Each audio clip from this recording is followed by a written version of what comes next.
Amitabavo, Otep, Shalom, Salam alaikum. Wamash depuis le 237. Bien heureux de vous retrouver en ce jour, oui, pour un nouveau chapitre de Bon à savoir. Ce Bon à savoir a été demandé par une dame depuis un pays voisin qui est le Gabon. Elle pose la question de savoir, Wamash, est-il possible de faire l'amour avec son partenaire par la voie anale et aligner des bougies? Est-ce du satanisme? C'est la question qu'elle pose. Ma chère sœur, ici, il s'agit là d'une pratique mystico-anale. Oui. Parce que si il associe déjà des bougies, on parle là de l'aspect ritualique. On parle déjà là de l'aspect magique. Alors, on va dans le mysticisme magico-anal. Pourquoi? Parce que dans le mot mystique, le mot mystique se détermine quand on le décrypte par secret. Ce qui est caché. Ce qui est indécryptable. Oui. Anal. D'où le titre mystico-anal. Et ici, tout simplement, cette partie anale-là est cet orifice qui permet à ce que l'on puisse déféquer ces déchets organiques. Maintenant, dans certains couloirs religieux, ou alors dans certains couloirs ésotériques, ou dans certains couloirs mystiques, ou encore occultes, disons mieux comme ça, l'anus, on va dire ainsi, excusez-moi du terme, est considéré comme la porte qui conduit comme ça à la connexion vers le divin solaire. Oui, je n'invente rien. C'est ça, les vrais mystiques le savent. Alors, l'anus aussi est celle-là qui est la porte, on va dire comme ça, qui connecte l'homme comme ça à son lieu intérieur dans certains couloirs ésotériques. C'est celle-là même, par cette pratique, qui permet à ce que certaines entités les plus bas puissent vous accorder une oreille attentive via cette pratique. Résumé, c'est un secret qui est caché, qui révèle, on va dire comme ça, les portes qui vous ouvrent certaines, on va dire comme ça, qui vous met en contact avec certaines entités. Maintenant, il faut savoir que pour pratiquer ce type de rituel, il y a les heures qui comptent. Il y a l'heure qui compte. Donc, tant qu'à poser la question, si ça arrive que tu te laisses aller et qu'il le fasse, il y aura une heure spécifique auquel il le fera. Il y aura des bougies spécifiques. Généralement, c'est les blanches et les rouges qui sont prisées. Parce qu'elles sont porteurs de mystères ou encore un peu du violet. Voilà. Le noir ne peut pas trop assister à ça, excepté si c'est un sabbat. Voilà. C'est un jour du sabbat, autant pour moi. Donc, une fois que c'est donc fait, vous devez savoir ici que la complication se trouve au niveau du rituel. Parce que c'est une pratique qui relève, on va dire comme ça, de la magie ritualique. Il ne peut pas y avoir, on va dire, de pénétration anale quand il y a déjà cette éclairance de bougies et tout le reste, sans qu'il y ait le rituel. Ça veut dire qu'il y aura besoin forcément des encens, il y aura forcément besoin de l'eau bénite, il y aura forcément besoin de certaines choses. Beaucoup vont se poser la question, comment est-ce que l'eau bénite peut intervenir dans cette situation? Oui, l'eau bénite ne sert pas qu'à bénir ou à chasser mauvais esprits. Je suis désolé. Il faut savoir qu'il y a des entités que quand on les invoque, autant pour moi, ou quand on les incande, ils n'apparaissent que quand il y a de l'eau bénite. Et c'est cette eau bénite là que vous les offrez en offrande. Oui, démon. Rien à voir ici avec la connotation des films des exorcistes où l'eau bénite, ça brûle la personne. Rien à voir, je suis désolé.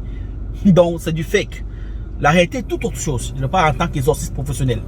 D'abord, maintenant, il faut savoir une chose. Une fois que le rituel commence à se passer, en fonction du nombre que vous êtes, parce qu'il y a d'autres qui les pratiquent, on va dire comme ça, en nombre. Ces pratiques révèlent bien ici depuis belle lurette, depuis certaines anciennes civilisations, passant jusqu'à, on va dire, les civilisations gréco-romaines, où on pratiquait ce type de rituels. Pourquoi? Parce qu'il faut animer via les énergies que vous allez transmettre pendant ce flux, ce refus, ou pendant ce coït renversé, certaines entités qui se plaisent dans ce type de pratique. Et souvent, vous pouvez le faire à 3 ou à 4 en forme de ce qu'on appelle partous généralement. Raison pour laquelle vous allez vous rendre compte, il y a souvent certains dirigeants ou certaines personnalités, hommes d'affaires puissants, qui se trouvent toujours confrontés dans des scandales, on va dire comme ça, ou qui sont présumés, soupçonnés des partous, etc., etc. Les gens qui participent généralement dans ces genres de pratiques, ça redondant ça. Les gens qui participent généralement dans ce genre de pratiques, elles se trouvent généralement engrenées parce qu'il y a de l'argent. Et ce type de choses ne se font pas qu'avec une fille. Ça veut dire que s'il y a 5 filles, 5 garçons, ils vont se faire une permutation. C'est-à-dire que pendant qu'on cubule l'autre ici, après il va essayer avec l'autre, l'autre essaie avec l'autre. C'est un mélange de méli-mélo. Pourquoi? Parce qu'il faudrait que celui qui a initié cette action puisse récolter le plus maximum d'énergie. Maintenant, il peut être de celle à connaître le secret. Comme eux tous peuvent être dans le secret. Mais si le seul à connaître le secret, ça veut dire qu'il a un réceptacle quelque part qu'il utilisera plus tard. C'est-à-dire que pendant que vous les filles, on vous fait ça, vous toutes là comme ça, vous allez vous cacher, vous envoler, vous êtes contente. Après, vous pouvez sortir, vous tous, ils sont le premier. La fille de chambre qui vient est son acolyte, et celle qui travaille lui, recueille tous ces déchets-là, tous ces matières de papier hygiénique que vous allez laisser là, on recueille ça, à l'heure indiquée, elle apporte, et puis il va faire ses incantations avec dans des lieux spécifiques. Il recote donc maintenant ses énergies parce que dans le spermatozoïde, il y a la vie. Dans le spermatozoïde, il y a la destinée. Dans le spermatozoïde, il y a l'essence vitale divine. Et alors, une fois qu'il a dans ça, il a là le champ libre maintenant pour vous contrôler ou de vous aspirer vers cette pratique. Il faut qu'on soit clair. Maintenant, homme ou femme qui participent à ce genre de rituels est généralement sauvé parce que pour que ça fonctionne, il faudrait qu'il y ait un alpha et un bêta. L'alpha est celui qui cumule celui qui est bêta, donc celui qui est plus faible d'énergie.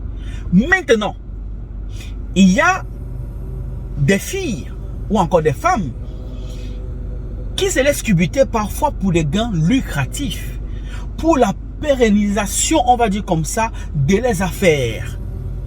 C'est-à-dire que quand elle est une grande dame d'affaires de grande envergure, pour garder le cap de ses contrats avec certaines personnalités, alors elle se laisse pénétrer par cet orifice-là. En fait, c'est parce qu'elle travaille avec une entité qui le lui a demandé, via les alliances qu'elle a fait. Ok? Alors, quand elle laisse que tu lui pénètres là-bas, puisqu'après il y aura éjaculation, qui est ce qu'on appelle l'explosion, on va dire comme ça, divine. Elle recueille donc maintenant ça. Ça veut dire ça maintenant qu'elle parlait nourrir soit son serpent, elle parlait nourrir soit son totem, elle parlait nourrir soit son canari, ou alors elle peut mettre ça dans son sarcophage, ou bref, un réceptacle, où elle peut maintenant faire des évocations qui lui permettent d'avoir toujours ce succès et qui lui maintient dans ce succès. Ok? Raison pour laquelle vous pouvez être surpris là, une dame avait vu en France, ici au Cameroun, là, voilà, par-ci, par-là. Et puis un matin comme ça, vous la connaissez, et puis bim, elle lance son projet, elle a un succès pas possible. Parfois vous pensez que c'est juste des cols ou c'est parce que non, c'est que parfois elle allait au-delà de la norme. Ça veut dire que elle est entrée dans le game où les messieurs nous ont fait des propositions que tu peux porter ton projet à bien. Je peux. Si tu laisses qu'on va X ou Y, moi je peux t'amener à X ou Y. J'ai des contacts comme ça. Alors elle se laisse aller. Alors elle se laisse cubuter pour les affaires. Maintenant, elle peut être consciente. C'est-à-dire elle-même le veut pour nourrir ses entités à elle. Ou elle peut être soumise à ce monsieur-là qui aime ces vices-là. Afin de la connaître, en fait, c'est un système qui est mis en place. Il y a aussi des hommes maintenant, il est homme normal. Il n'est pas homosexuel. Il faut qu'on soit clair là-dessus. Il n'est pas homosexuel, mais lui, il entre dans ce type de secret, il entre dans ce type d'engrenage pour son évolution personnelle, pour son business. C'est-à-dire, il a une femme et les enfants, c'est un monsieur bien portant. On le cubite. Mais en fait, ce sont les jeunes qui le cubitent et il est sélectif en plus.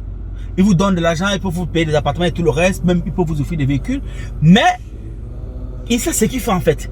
Et c'est vos énergies que vous l'envoyez là, parce que tu refuses maintenant, que lui rejette plus tard, qui le donne. On va dire qu'on a cette posture où il est toujours leader, il a des boutiques, il a des magasins, il reçoit toutes ses affaires. Voilà comment ça fonctionne. C'est pas un truc qu'on se lève un matin pour faire ça. Ce sont des gens qui maîtrisent l'occultisme qui le font. Maintenant, il y a des petits tintins là qui aiment bien le vie sexuel juste comme ça, qui s'embrouillent là, oui, ils n'ont aucun gain, ouais, ils font ça comme ça naturellement. Oui, c'est là généralement, il y a une catégorie de démons qui recueillent ça en fait. On appelle les démons albateurs. Les démons albateurs sont les démons qui font partie des djinns, qui sont comme ça errants. Parce qu'il y a plusieurs catégories de djinns. Il y a les djinns qui sont religieux, il y a les djinns qui ne sont pas religieux. Comme je vous l'ai expliqué dans une vidéo, il y a les djinns qui sont hétéros, il y a les djinns qui sont homo. C'est comme ça, hein, c'est vrai. Hein. Il y a les djinns qui sont qui aiment le vie sexuel, à part tous, sadomasochisme, etc. Et les djinns qui ne l'aiment pas. Maintenant, il y a les djinns maintenant qui sont les nomades, albateurs. Ça veut dire que ceux-là sont, quand vous partez, parce que dans cette catégorie, il y a d'autres formes de rites qu'on est obligé de faire en plein air. C'est-à-dire, entre les cercles de confinement, on allume c'était bouddhiste spécifique. La femme doit être habillée généralement comme une colombe sacrificielle. Le monsieur aussi doit être habillé d'une certaine façon, tout le reste. Et puis, parfois, on peut aussi faire en forme de paradis. Donc, ils sont nombreux, mais en plein air. Comme ça peut être 2 personnes. Ok? Il s'arrête comme ça et puis il est fait. Sauf que la sémence qu'il va laisser là, les démons albateurs vont venir récupérer ça. Parce que ce sont eux qui sont ce sont les nomades et ils récoltent tout ce qui est comme déchets matière fécale pour envoyer à qui de droit. Raison pour laquelle rien ne s'égare sur son monde. Détrompez-vous. Chaque action que vous posez, chaque chose que vous posez, le mouchoir que tu nettoies, tu jettes tout, chaque chose. C'est comme quand vous êtes sur Internet. Les photos que vous faites, les photos que vous envoyez, vous filmez nu, vous-même, vous masturbez, ou vous giclez avec votre ami et tout le reste. Quand vous les effacez, ça va dans ces thèmes. Il y a des personnes qui les récupèrent, qui les mettent dans les sites sécurisés, via des moteurs de recherche qu'ils ont mis en place. Et d'autres personnes maintenant se font de l'argent avec vos vidéos. Il y a des gens juste qui sont contents dans les sites sécurisés où rien que voir le faire une femme se tripote. Lui, il est assis dans sa chaise là-bas, peut-être dans son fauteuil roulant, il se masturbe, il prend son pied. Tu as pensé en effacer la corbeille, mais rien ne s'efface dans les réseaux sociaux. D'où on vous demande de faire attention. C'est la même chose. Donc, quand vous pensez avoir jeté ces papiers-là à la poubelle, les démons albateurs, ils viennent, ils récupèrent. C'est comme ça, ils font ce qu'ils ont à faire avec. Voilà comment ça fonctionne. Donc, pour faire court, pour ne pas que la vidéo soit longue, c'est une pratique qu'il ne faut pas faire. Ok? Parce que vous déréglez, on va dire comme ça, votre horloge cosmique. Les occultistes qui le font maîtrisent certains secrets, certains codes pour avoir ces bienfaits-là en fait. Parfois, on leur impose ça quand ils passent pour des postes élevés, pour avoir certaines promotions. Il y a des femmes qui les vivent. Peut-être parmi vous là, il y a celles qui vont regarder ça peut-être 1 ou 2 ans après, qui savent que si je suis assis dans mon bureau aussi, c'est parce que le directeur m'a mis ça là-bas. Parfois, pour avoir des collègues, ça c'est pour finir, pour chuter, il est médiocre ou elle est médiocre. Il ne sait rien faire. Il est nul. Vous êtes 10 fois plus doué que lui. Mais le patron ou la patronne n'arrive pas à se séparer de lui. Parfois, c'est pas qu'il a vu un mystique ou tout. Non. Parfois, c'est ces liens aristocratie-là qui les lie. C'est cette aristocratie-là qui les lie. Ou celui qui cubite le directeur, ou le directeur le cubite, ou alors celui qui cubite la directrice, ou la directrice se fait cubiter. Donc, il y a ces liens-là qui fait que c'est comme un pacte qui les lie. C'est-à-dire que malgré tous les faces qu'il fera, même si la boîte est presque prête à couler, elle est prête à rester couler avec lui.